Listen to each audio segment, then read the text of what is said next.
Hi guys, I'm here to read you the final chapter of the Buddy Files, The Case of the Library Monster.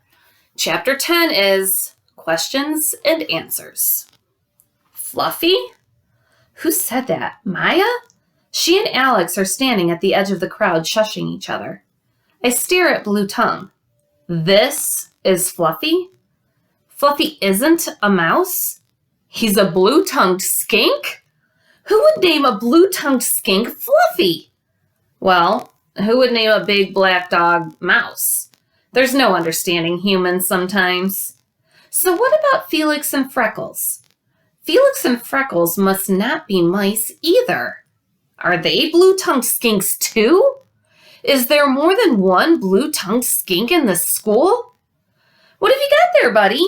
Mom asks, making her way through the crowd. Mrs. Warner and Mrs. Argus are right on her heels. Oh, Mom says when she sees what I have. What is that thing? It's a blue-tongued skink, Mrs. Warner says. She picks Fluffy up and cradles him in her arms. Several kids crowd around in to pet him, even though he doesn't have any fur. Where did he come from? Mrs. Warner asks. Buddy found him in the kitchen, Mom says. I don't know how he got there. I turn to Maya and Alex. I don't know exactly how Fluffy got here either, but I can tell by the way Maya is biting her lip and Alex is shifting his weight from one foot to the other that they both know something about all of this. I wonder if this is what Maya was hiding in the furnace room. But why would she hide a blue-tongued skink in the furnace room at school?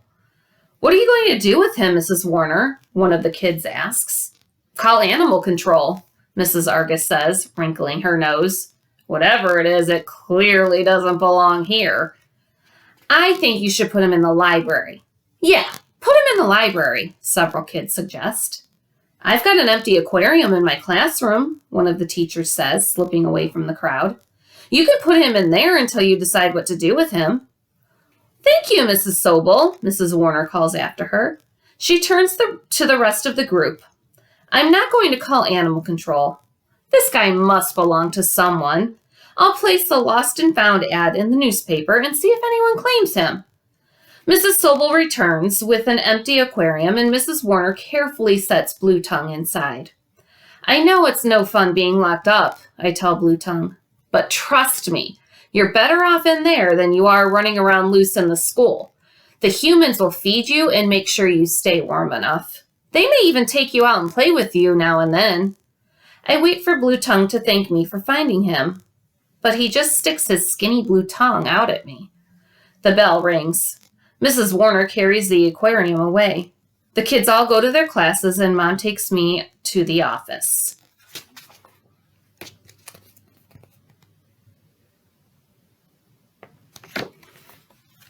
I go over to my pillow, turn around, and plop down.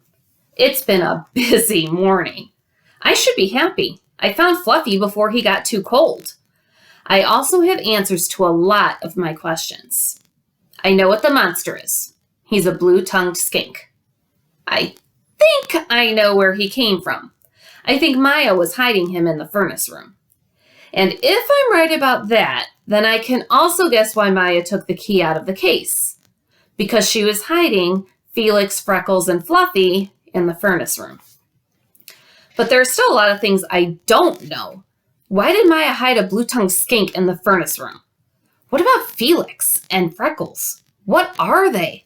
Are they blue-tongued skinks too? Where are Felix and Freckles? How did Fluffy get from the furnace room to the library? What about the mice? Jazzy heard Maya talking about mice, and Bob the reptile guy is missing some mice. Where are the mice? Why didn't Maya tell anyone that Fluffy belongs to her? And here is the thing I'm wondering about most. Did I solve the case of the library monster or not? Later on, Mrs. Warner comes into the office. She knocks on Mom's door. Look what somebody left on my desk, she says, holding up a piece of paper with typed words on it. Mom looks up for her computer. A note? What does it say?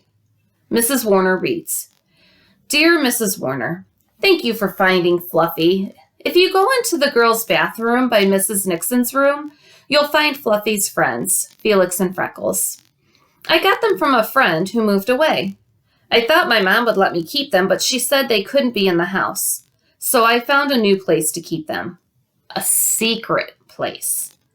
But then they all escaped. I found Felix and Freckles right away, but I didn't know where Fluffy was until Buddy found him. I don't think the secret place is a good place for lizards. Can you please keep them in the library? Then everyone can enjoy them. Signed, Anonymous. Mom says. I went into the bathroom, Mrs. Warner says. There was another aquarium with 2 lizards in it and a box with some baby mice for food. Remember Bob, the reptile guy, was missing a box of baby mice? Mom leans back in her chair and frowns.